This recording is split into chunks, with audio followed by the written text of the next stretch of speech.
Please আমায় ছেড়ে যাস না, তোকে ছাড়া যে আমি বাঁচতে পারবো না। তুই এখানে? আমি চুপ। এমন সময় ওই মেয়েটা বলে উঠল, কোনো আদব কায়দা শিখোনি? কারো রুমে ঢুকলে পারমিশন নিয়ে ঢুকতে হয়, জানো না? তুই থাম। কি হলো, তুই কথা বলছিস না? চলে যাচ্ছিস কেন? হাত ছাড়ো। আগে তুই বলবি তো। কাব্যর কথা শুনে মুহূর্তের মধ্যেই মেজাজ বিগড়ে গেল আমার। আমি চেঁচিয়ে বললাম, হাত ছাড়ো আমার। তুই যেটা ভাবছিস সে।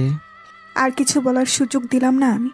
টান মেরে হাত এনে আমি সোজা বেরিয়ে গেলাম। মেয়েটা কি রে, অসভ্যের মতো বিহেভ করলো তোর সাথে? তোর সাহস হয় কি করে ওকে অসভ্য বলার? আমার বউ আমার ভালোবাসা, শুধুমাত্র তোর জন্য আজকে আমায় ভুল বুঝলো।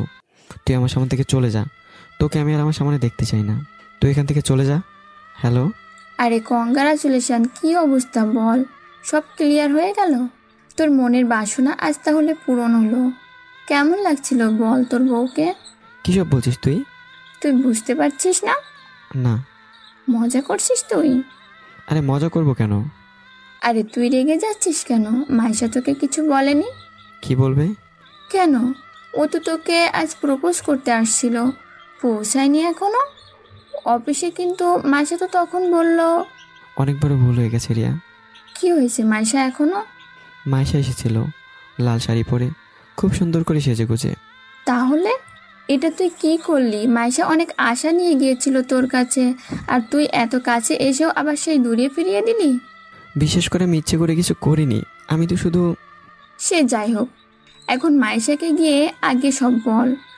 ও তো অনেক কষ্ট পেয়েছে তোর জন্য, নিজ হাতে রান্না করে নিয়ে গিয়েছিল আর সেজেছিল তোর জন্য, কিন্তু তুই।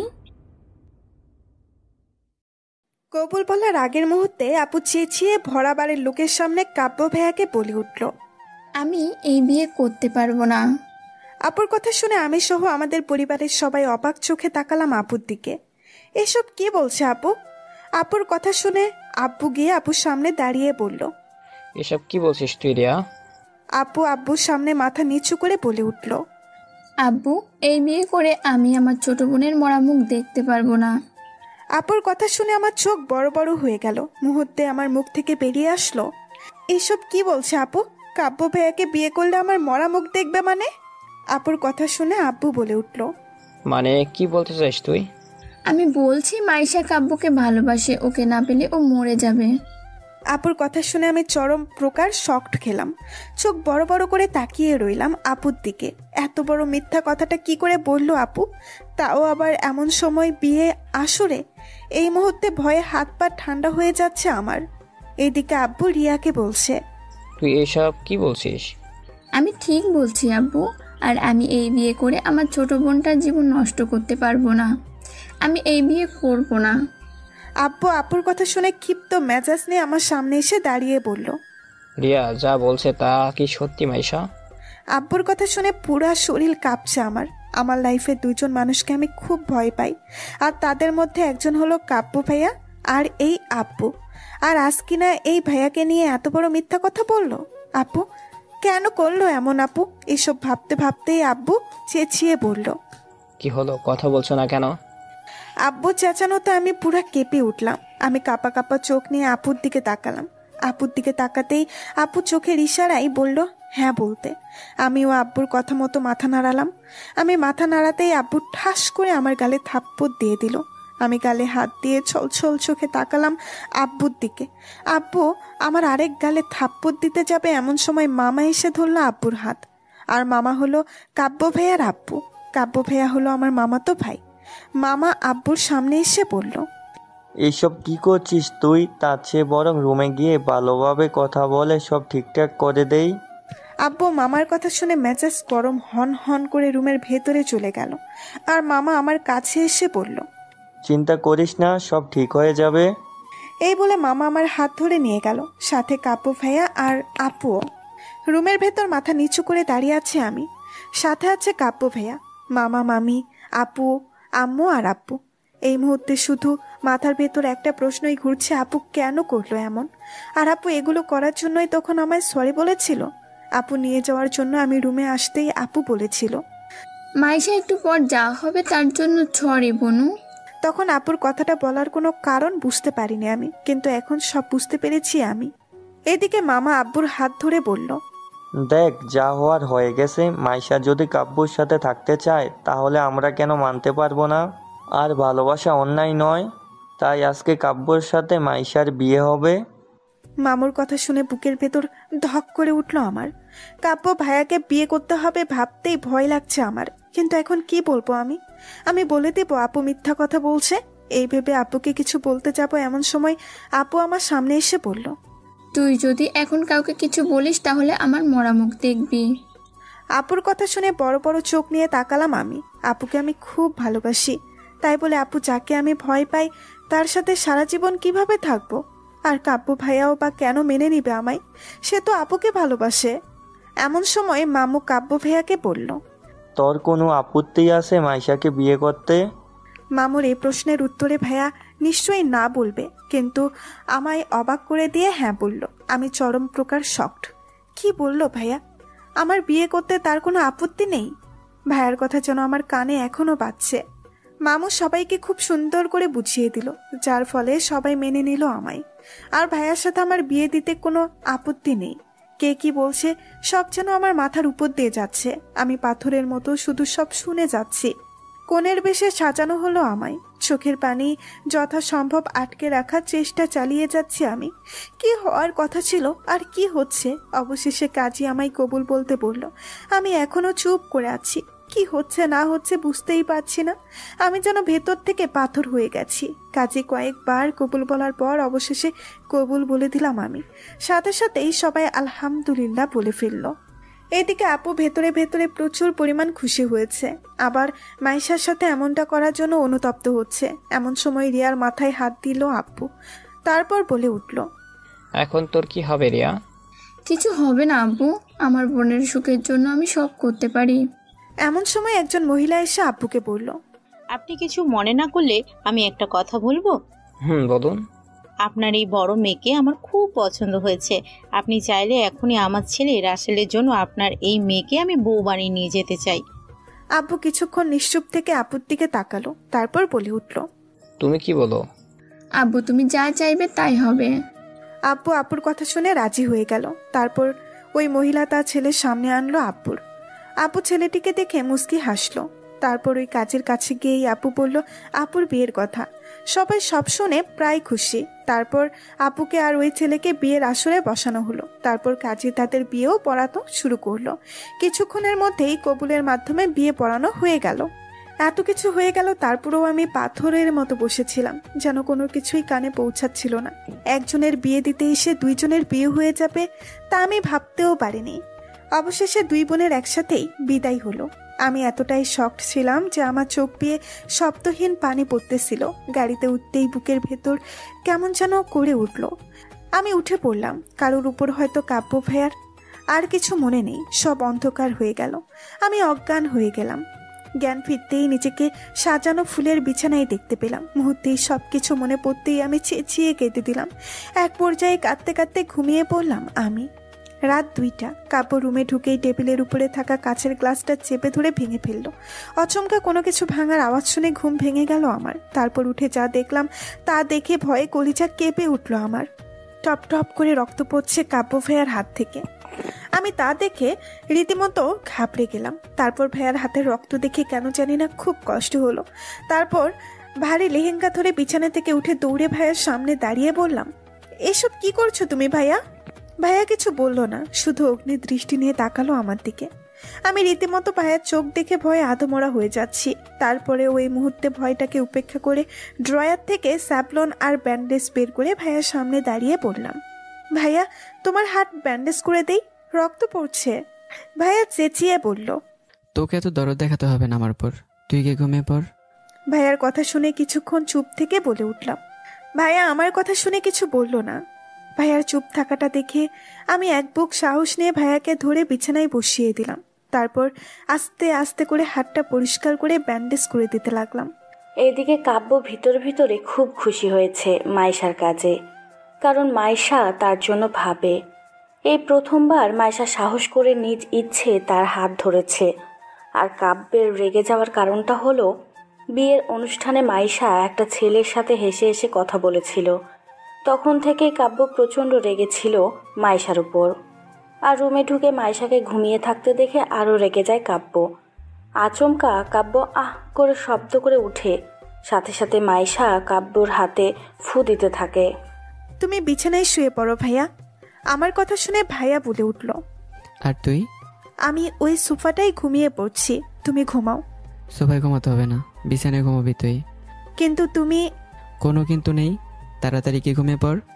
ভাইয়ার ধমক শুনে আমি আর কিছু বললাম না, চুপ করে বিছানার মাঝখানে একটা কোলবালিশ রেখে ঘুমিয়ে পড়লাম। সকালে শাড়ি হাতে নিয়ে দাঁড়িয়ে আছি আমি। প্রচণ্ড বেগে বিরক্ত লাগছে আমার। শাড়ি পরতে পারছি না। পাক্কা 1 ঘন্টা যাবত ট্রাই করছি এই শাড়ি পরার, কিন্তু কোনোভাবেই শাড়ির কুচি ঠিক করতে পারছি না আমি। এদিকে বিছানায় ঘুমিয়ে আছে কাব্য ভাইয়া, না জানি কখন উঠে পড়বে। তাছাড়া তো আমার মান সম্মান সব চলে যাবে। এখন কি করব? হঠাৎ মাথায় ইউটিউব আন্টির কথা মনে পড়ল। ব্যাস, মোবাইলটা হাতে নিয়ে একটু ইউটিউব আন্টিদের একটা ভিডিও দেখতে লাগলাম আমি। বেশ কিছুক্ষণ পর কোনো রকমে কুচি দিলাম আমি, কিন্তু খুব একটা ভালো হলো না হয়তো। ধুর শালা, এইভাবেই বিয়ে হবে। আগে জানলে কিভাবে শাড়ি পরতে হয় মায়ের কাছ থেকে শিখে নিতাম। ধুর, ভাল লাগে না। একরাশ বিরক্ত মাখা মুখ নিয়ে সোফায় বসে পড়লাম আমি। এমন সময় কারো হাসির আওয়াজ শুনে সামনে তাকালাম। সামনে তাকাতেই অবাক আমি, কারণ কাব্য ভাইয়া হাসছে। আশ্চর্য, এভাবে হাসার কি আছে বুঝতে পারছি না। শাড়ি পরা হয়নি তাই বলে এভাবে হাসতে হবে নাকি? মেজাজটা আরো গরম হয়ে গেল। আমি সোফা থেকে উঠে দাঁড়িয়ে বললাম, এভাবে হাসার কি আছে? শাড়িটা তো পরতে পারিনি। কোনো ব্যাপার না, এক্ষুনি মামুনের কাছে গিয়ে আমি শাড়ি পরে আসছি। এই বলে পা বাড়াতে নিয়েও আবার থেমে গেলাম। কেন জানি না একটু সংকোচ বোধ হচ্ছে। কালকে যা হলো। এদিকে কাব্য মাইশাকে দাঁড়িয়ে থাকতে দেখে হয়তো বুঝতে পেরেছে মাইশা কেন যাচ্ছে না। কাব্য কিছুক্ষণ মাইশার দিকে তাকিয়ে থেকে বিছানা থেকে নেমে এগিয়ে গেল মাইশার দিকে। হঠাৎ করে ভাইয়াকে এভাবে কাছে আসতে দেখে ভয়ে ঘাবড়ে গেলাম আমি। ভাইয়া আস্তে আস্তে অনেকটাই কাছে চলে আসলো আমার। আমি চুপটি করে দাঁড়িয়ে আছি। ভেতরে ভেতরে বুক কাঁপছে আমার। হঠাৎ ভাইয়া বলল, আমি পরিয়ে দিচ্ছি। ভাইয়ার কথা শুনে অটোমেটিক চোখ বড় বড় হয়ে গেল আমার। কি বলছে কি ভাইয়া? তুমি শাড়ি পরিয়ে দিবে আমায়? হুম। হাজারো অনিচ্ছা থাকা সত্ত্বেও এক প্রকার বাধ্য হয়ে শাড়ি পরতে হলো ভাইয়ার কাছে। ভাইয়া কুচি ঠিক করে দিয়ে চলে গেল ওয়াশরুমে। আর আমি এখনো শকড মুডে দাঁড়িয়ে আছি। কি করে পারলো ভাইয়া শাড়ি পরাতে? এমন সময় ফোনটা বেজে উঠলো আমার। উপরে আপুর নাম দেখে একরাশ অভিমান নিয়ে ফোনটা তুলে বললাম আমি, তুমি খুব পচা আপু। কেন করলে এমন আপু? কেন এত বড় মিথ্যা কথা বলালে আমাকে দিয়ে? আপু আমাকে এইভাবে কাঁদতে দেখে শান্ত গলায় বলল, শান্ত হ মাইশা, আমি তোকে সব বলছি। আপুর কথা শুনে আমি নিজেকে শান্ত করে বললাম, বলো কেন এমন করলে? আপু এক দীর্ঘশ্বাস ফেলে বলল, তুই তো জানিস আমি একটা ছেলেকে ভালোবাসি, কিন্তু আব্বুর ভয়ে আমি তো ওর কথা বলতেই পারলাম না, তাই বাধ্য হয়ে এই মিথ্যে কথাটা বলতে হলো। আমার ক্ষমা করে দে বোন। কিন্তু এখন তোমার আরেকজনের সাথে বিয়ে হয়ে গেছে সেটা? আপু মুস্কি হেসে বলল, আমি যাকে ভালোবাসি তাকেই বিয়ে করেছি বোন, কারণ ওই হলো রাছেল, আমার ভালোবাসার মানুষ। আপুর কথা শুনে আমি যেন অবাকের চরম সীমানায় পৌঁছে গেলাম। বাহ, এত সুন্দর নাটক করলা কালকে। সরি মাইশা, আমি জানি আমি যেটা করেছি সেটা হয়তো আমার করা উচিত হয়নি, কিন্তু বিশ্বাস কর এটা করা ছাড়া আমার কোনো উপায় ছিল না। সব বুঝতে পেরেছি, কিন্তু তাই বলে আপু কাব্য ভাইয়ের সাথে আমি কি করে থাকবো তুমি বলো? তুমি তো জানো আমি ভাইয়াকে কতটা ভয় পাই। ওনার মতো এত রাগী আর বদমেজাজি মানুষের সাথে থাকা যায়? তুমি বলো। একটু কষ্ট করে নে, তবে আজ একটা কথা বলি, আমার এই কাজের জন্য একদিন তুই আমার ধন্যবাদ দিবি, কারণ কাব্য যে তোকে। এতটুকু শুনতেই এমন সময় পেছনে কাব্য ভাইয়া বলে উঠল, কার সাথে কথা বলছিস তুই? হঠাৎ করে ভাইয়ার আওয়াজে ভয় পেলাম আমি আমতা আমতা করে বললাম, না মানে আপু। এই রে, আপুর সাথে বলা কথাগুলো সব শুনে নিল নাকি ভাইয়া? তুই কি বলেছিলি রিয়াকে? এই বলে ভাইয়ার সামনে এগোতে লাগলো আমার, যা দেখে ভয় পেয়ে গেলাম আমি। এই রে, সব শুনে ফেলেছে মনে হয়। এই ভেবে এক প্রকার দৌড়ে রুম থেকে বেরিয়ে আসলাম আমি। আজকে আর যাচ্ছি না ভাইয়ার সামনে, এই ভেবে নিচে চলে আসলাম আমি। রান্নাঘরে দাঁড়িয়ে আছি আমি, আর আমার সামনে মামুনি কাজ করছে। ভেতরে যাবো কি যাবো না এই ভেবে সংকোচ বোধ করছি। আচ্ছা, মামুনি কি রেগে আছে আমার উপর? কিন্তু আমার তো কোনো দোষ ছিল না। কিন্তু এটা তো মামুনিকে বলা যাবে না। এমন সময় মামুনি ডাক দিয়ে বলল, কি হলো মাইশা, তুই ওখানে দাঁড়িয়ে আছিস কেন? এখানে আয়।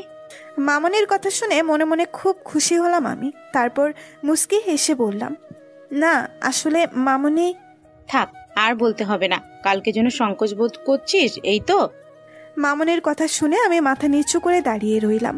মামুনি আমায় এইভাবে দাঁড়িয়ে থাকতে দেখে বলে উঠল, আমার তোর উপর কোনো রাগ নেই, যেটা আছে সেটা হলো অভিমান। কারণ কি জানিস, তুই আমায় এতটাই পর মনে করিস যে তুই কাব্যকে ভালোবাসিস, এটা বললে আমার মেনে নিতাম না।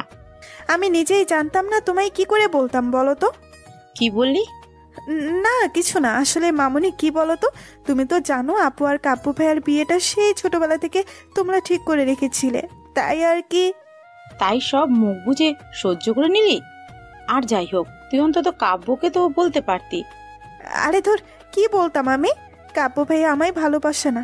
কি নিশ্চয়ই কালকে আপু জোর জবরদস্তি করে ভাইয়াকে বিয়ে করতে বাধ্য করেছিল, তাই হয়তো বিয়ে করেছিল। কি হলো, কি ভাবছিস? কিছু না, সরি মামুনি, আর হবে না। মামুনি কিছু না বলেই খাবার নিয়ে চলে গেল টেবিলের কাছে। আমিও মন খারাপ করে দাঁড়িয়ে রইলাম। সবাই আমাকে ভুল বুঝছে। কিছুক্ষণের মধ্যেই মামাও চলে আসলেন টেবিলের কাছে। তারপর আসলো তানিশা। আর তানিশা হলো কাব্যর ছোট বোন, তবে আমার তানিশা আর আমার বয়স সেম। আমরা দুজনে একসাথেই একই ভার্সিটিতে পড়ি, আর আমরা দুজনেই অনার্স প্রথম বর্ষের ছাত্রী। তারপর আমাকেও ডাক দিল মামুনি। আমিও আর কিছু না ভেবে গিয়ে বসে পড়লাম তানিশার পাশে। এমন সময় নিচে নামলো কাব্য ভাইয়া। ওনাকে দেখে বুকের ভেতর ধক করে উঠল। তখনকার বিষয়টার কথা মনে করি, তবে এই মুহূর্তে নিশ্চিত আছি কিচ্ছু বলবে না, কারণ এখানে এখন সবাই আছে। তারপর আর কি, সবাই মিলে খাবার খেতে শুরু করলাম। এমন সময় মামু বলে উঠল, কাব্য, এখন থেকে তুমি মাইশা আর তানিশাকে একসাথে বাসরিতে পৌঁছিয়ে দিয়ে অফিসে যাবে। বিনিময়ে ভাইয়া কিচ্ছু বলল না, চুপচাপ ব্রেকফাস্ট করে রুমে চলে গেল। কিছুক্ষণের মধ্যেই মামা মামি দুজনেই চলে গেল। সবাই চলে যাওয়ায় দেখে ঠাস করে একটা চাটি মারলাম আমি তানিশার মাথায়, কারণ বোনটা আমার সাথে কথা বলছে না। আমার চারটি খেয়ে তানিশা বিরক্তি ছাপা মুখ নিয়ে বলল, তুই আমার সাথে কথা বলবি না, শয়তান মাইয়া, তোর সাথে আরি। তানিশার কথা শুনে কিছু না বলে ওকে পেছন থেকে জড়িয়ে ধরলাম আমি। তারপর বললাম, কেন বোন, কি হয়েছে? আমি কি করছি? তুইও কি সবার মতো আমাকে ভুল বুঝলি? তুই কি করে পারলি বলতো এত বড় কথাটা লুকাতে, যে তুই কাব্য ভাইকে ভালোবাসিস? সবার কথা না হয় বাদই দিলাম, আমাকে তো বলতে পারতি। তুই জানিস কালকে রিয়াপুর মুখে কথাগুলো শুনে আমার কতটা কষ্ট হয়েছিল? এই তুই আমায় বেস্ট ফ্রেন্ড ভাবিস? এতক্ষণ পর বুঝতে পারলাম বোন আমার সাথে রাগ কেন করছে। আমি তানিশাকে আর কিছু বলার সুযোগ না দিয়েই ওর হাত ধরে ওর রুমে নিয়ে গেলাম। তারপর ওকে সব খুলে বললাম।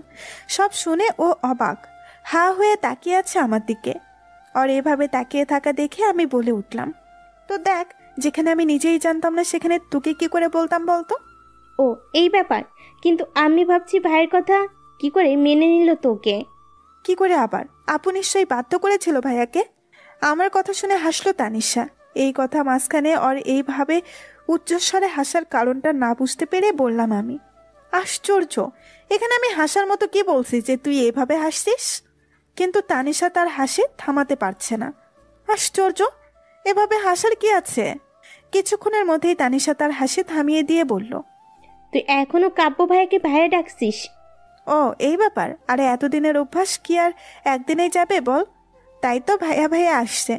সব বুঝতে পারছি, তবে হ্যাঁ, আমার সামনে বলেছিস ভালো কথা, আবার অন্য কারোর সামনে দাঁড়িয়ে বলিস না, ওকে? তারপর আর কি, পুরো সকালটা তানিশার সাথে গল্প করতে করতেই কাটিয়ে দিলাম। সারাদিন এটা ওটা করে কেটে গেল। আজকে একবারও ভাইয়ার সামনে যায়নি, না জানি সামনে গেলে কি করতো আমায়। কিন্তু এখন তো রাত হয়ে গেছে, এখন কি করব? রাতে তো যেতেই হবে। সবাই খাবার খেয়ে যা যা রুমে চলে গেছে। তানিশাকে বললাম আজকে তোর সাথে ঘুমাই, কিন্তু শৈতানটাই রাজি হলো না। তোর কপালে বর জুটবে না দেখিস, বান্দর মাইয়া, একদম ভাইটার মতো হয়েছে, খালি রাগটা নেই। এসব বলতে বলতে এক পা করে রুমের দিকে এগোচ্ছি আমি। রুমের কাছে আসতেই আস্তে করে রুমের দরজাটা খুলে উকি দিলাম। অদ্ভুত বিষয়, ভাইয়া রুমে নেই, গেল কই? এমন সময় পেছন থেকে কেউ বলে উঠল, তুই এভাবে চোরের মতো উকি দিচ্ছিস কেন? আচমকা এমনটা বলাতে আমি ভূত দেখার মতো চমকে উঠলাম। পেছন ঘুরে তাকিয়ে ভাইয়াকে দেখে ভয়ে ঘাবড়ে গেলাম আমি। আমতা আমতা করে বললাম, ইয়ে মানে কই কিছু না তো। সত্যি কিছু না? তাহলে তো ভয় পাচ্ছিস কেন? ভয় কেন পেতে যাব? তুমি বাঘ না ভাল্লুক যে ভয় পাবো আমি? তার মানে তুই আমাকে ভয় পাচ্ছিস না? না। আচমকা ভাইয়া আমার কথা শুনে সামনে এগোতে লাগলো। আমি ঘাবড়ে গিয়ে রুমের ভেতরে ঢুকে গেলাম। ভাইয়া রুমে ঢুকেই দরজা বন্ধ করে দিল, যা দেখে আরো ভয় পেলাম আমি। এই রে, আমায় আবার মারবে নাকি? আল্লাহ, এইবারের মতো বাঁচিয়ে দাও আমায়, কথা দিচ্ছি আর জীবনেও কোনোদিন ভাইয়াকে রাগিয়ে বদমাজাজি বলবো না। ভাইয়া দরজা বন্ধ করে দিয়ে আমার দিকে এগোতে লাগলো, যা দেখে আমি আমতা আমতা করে বললাম, দেখো ভাইয়া, তুমি কিন্তু এখন আমার সাথে রাগারাগি করতে পারো না। ও তাই নাকি? কেন পারবো না শুনি?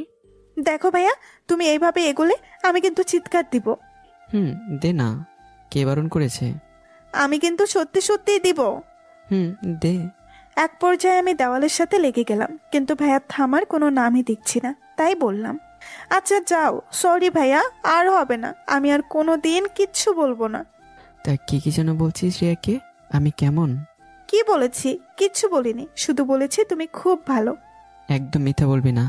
এদিকে ভাইয়া আমার এতটা কাছে চলে এসেছে যে ভাইয়ার নিঃশ্বাসের শব্দ শুনতে পাচ্ছি আমি। কেমন যেন এক অদ্ভুত অনুভূতি হচ্ছে তার সাথে, অস্বস্তি লাগছে। সরি ভাইয়া, আর হবে না, এইবারের মতো ক্ষমা করে দাও। ভাইয়া কিছুক্ষণ চুপ থেকে বলল, ঠিক আছে, তবে আমার একটা শর্ত আছে। কি শর্ত? আজ সারা রাত তুই আমার মাথা টিপে দিবি। কি? আমি পারবো না। তুই পারবি না? এই বলে ভাইয়া আমার দিকে আরো ঝুঁকে গেল। ভাইয়ার হঠাৎ করে এভাবে ঝুঁকে যাওয়া দেখে ভয়ে চোখ বন্ধ করে চেঁচিয়ে বলে উঠলাম, পারবো পারবো। বেশ কিছুক্ষণ চোখ বন্ধ করে থেকে আস্তে চোখ খুলে দেখলাম ভাইয়া বিছানায় শুয়ে আছে। আচমকা ভাইয়া বলে উঠল।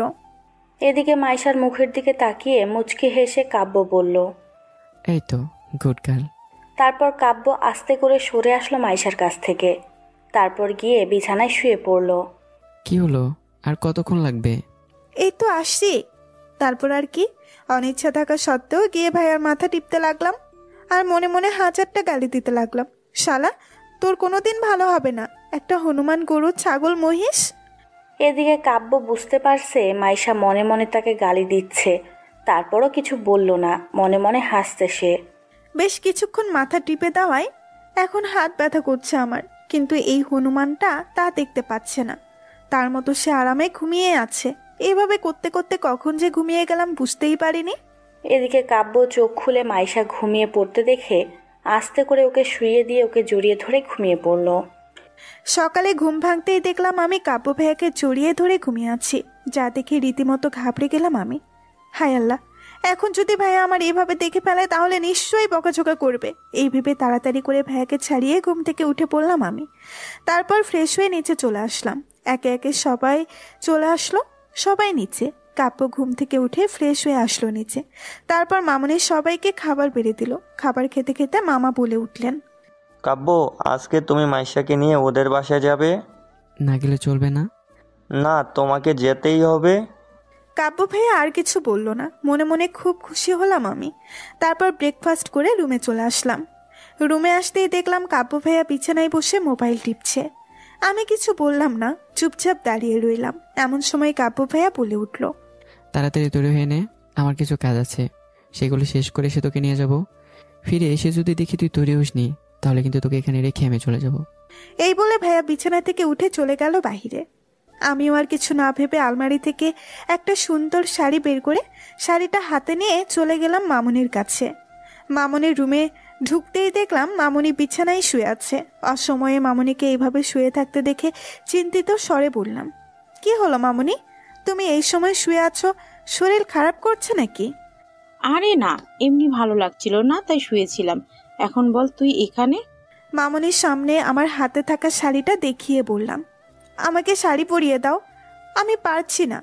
আমার কথা শুনে মামুনি হেসে বলল, এই ব্যাপার, আয়, আমি পরিয়ে দিচ্ছি আর শিখিয়েও দিচ্ছি। মামুনির কথা শুনে মুচকি হাসলাম। তারপর মামুনি আমায় শাড়ি পরাতে পরাতে শিখিয়েও দিল কিভাবে শাড়ি পরাতে হয়। পুরোপুরি না বুঝলেও মোটামুটি পেরেছি। মামুনি আমায় শাড়ি পরিয়ে দিয়ে আমার দিকে তাকিয়ে আছে, যা দেখে আমি বলে উঠলাম, ওইভাবে তাকিয়ে আছো কেন মামুনি? আমাকে ভালো দেখাচ্ছে না? জানতাম এই শাড়িতে কখনোই আমায় ভালো লাগে না। এত বুঝিস কেন তুই? তোকে ভালো লাগছে না কে বলেছে? তোকে ভালো লাগছে তাই তো তাকিয়ে আছি। মামনের কথা শুনে খুশি হয়ে গেলাম আমি। তারপর মামনের গালে হাত দিয়ে বললাম, থ্যাংক ইউ মামনি।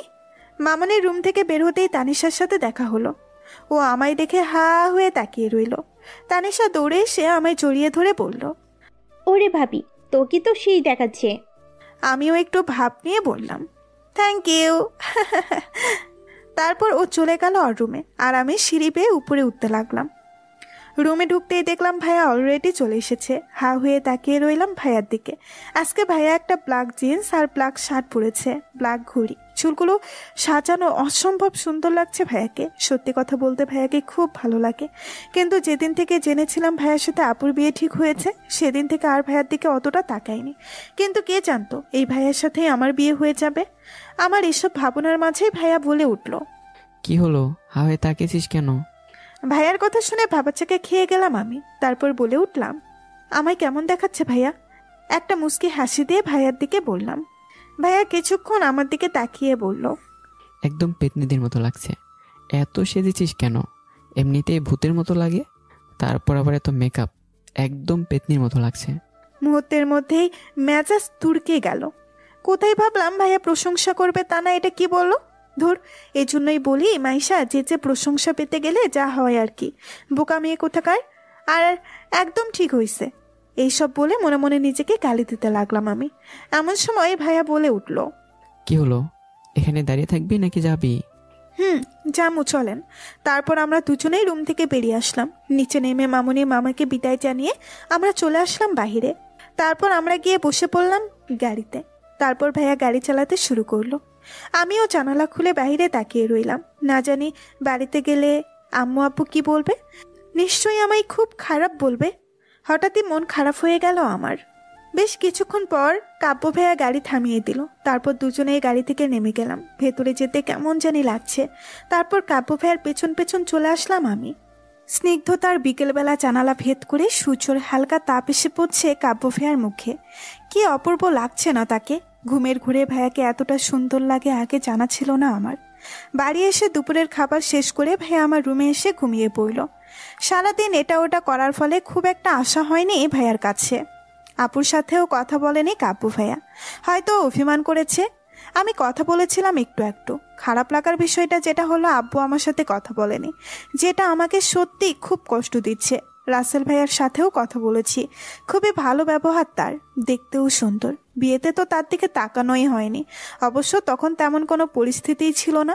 হঠাৎই আমার ভাবনার মাঝে ভাইয়ার ঘুম থেকে উঠে বলল, কি হলো, ওইখানে দাঁড়িয়ে থেকে কি ভাবছিস? অচমকা এমনটা হওয়াতে কিছুটা ঘাবড়ে গেলেও পরক্ষণেই নিজেকে সামলে নিয়ে বলে উঠলাম, তোমায় আব্বু ডাকছে, তাই আম্মু তোমায় ডাকতে বললো, তাই আসছিলাম। ও, তাহলে ডাকতে এসে পেঁচার মতো তাকিয়েছিলি কেন? ভাইয়ার কথা শুনে মুহূর্তেই মেজাজ বিগড়ে গেল। কি, আমি পেঁচা? তুমি কি? তুমি তাহলে একটা হনুমান। কি বললি তুই? এই বলে ভাইয়া বিছানা থেকে উঠে দাঁড়ালো। যা দেখে ভয় পেয়ে ঘাবড়ে গেলাম আমি। এই রে, এইটা তুই কি বললি মাইশা? এখন কি হবে তোর?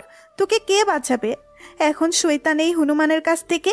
এসব ভেবে আমতা আমতা করে বললাম, না না, কি বলিনি ভাইয়া, কিচ্ছু বলিনি, আমি তো মজা করছিলাম। মুখ ফসকে বেরিয়ে গেছে।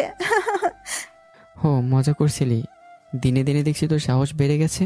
এই বলে ভাইয়া আমার দিকে এগোতে লাগলো। যা দেখে আমি কাঁপাকাঁপি গলায় বললাম, দেখো ভাইয়া, তুমি কথায় কথায় এভাবে এগিয়ে আসো কেন? আমরা তো দূরে বসেও কথা বলতে পারি নাকি? পারি তো, কিন্তু তুই কেন পিছনে যাচ্ছিস সেটা বল। এক পর্যায়ে কাব্য ভাইয়া আমায় দেওয়ালের সাথে চেপে ধরে বলল, কি যেন বলছিলি তুই? দেখো ভাইয়া, তুমি আমায় প্যাঁচা বলেছ, আমি তোমায় হনুমান বলেছি, তাই শোধবোধ। ও, শোধবোধ। আর তুই এখন আমাকে ভাইয়া ডাকছিস কেন? ইয়ে না মানে, কি বলো তো ভাইয়া? আবার ভাইয়া? ইয়ে না মানে, থুকু, অনেক দিনের অভ্যাস তো ভাইয়া, একদিনে কি যায় বলো? তোর তো দেখছি মুখে মুখে ভাইয়া ভাইয়া আসছে। ওয়েট, আমি কিছু করছি, আজকের পর থেকে আর তুই ভাইয়া ডাকবে না। সেটা কি করে? বলতেই ভাইয়া ঝুঁকে গেল আমার দিকে। যা দেখে ভয় পেয়ে খিচে চোখ বন্ধ করে ফেললাম আমি।